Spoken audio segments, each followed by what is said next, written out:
मराठ्यांचा झेंडा तुम्ही विश्वावर फडकवला त्याबद्दल तुमच्या चरणी नतमस्तक. आज मला गर्व वाटतोय. मी मराठा जातीत जन्म घेतला त्याला मला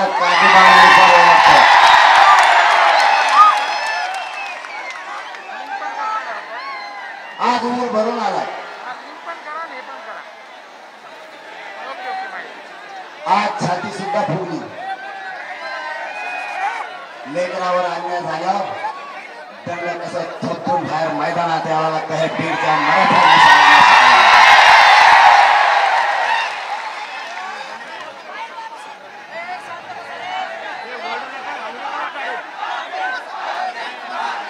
बीड जिल्ह्यातल्या सर्व मराठ्यांच्या चरणी आपण इतक्या विराट रूपाने येऊन सगळ्या रॅल्या जेवढ्या झाल्या तेवढ्याचा रेकॉर्ड तोडल्याबद्दल तुमच्या चरणी नतमस्तक. आणि महाराष्ट्रातल्या मराठ्यांना बीड जिल्ह्याने पुन्हा ऊर्जा दिली, पुन्हा बळ दिलं त्याबद्दल तुमचं मनापासून धन्यवाद. बीड जिल्ह्याने आवाज टाईट केली सगळी.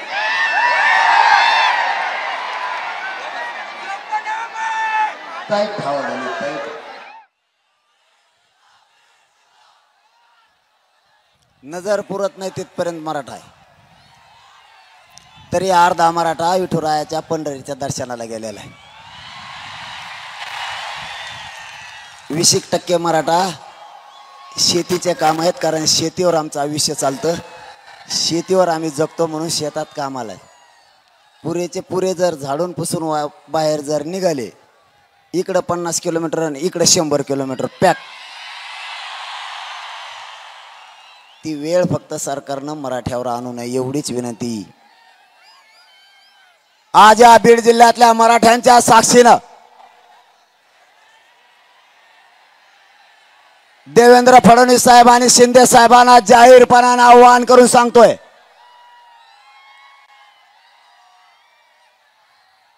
आमचं मराठ्यांचं ओबीसीतून असलेलं आरक्षण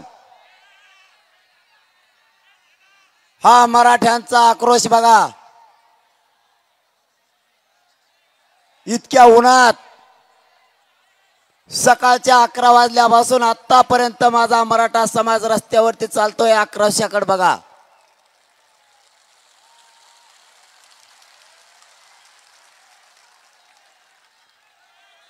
अंगाची लाई लाई होती. प्रचंड उकाडा असल्यामुळं शरीराला त्रास होतोय. पण लेकराच्या न्यायापायी माझा मराठा कसलाच विचार करायला तयार नाही.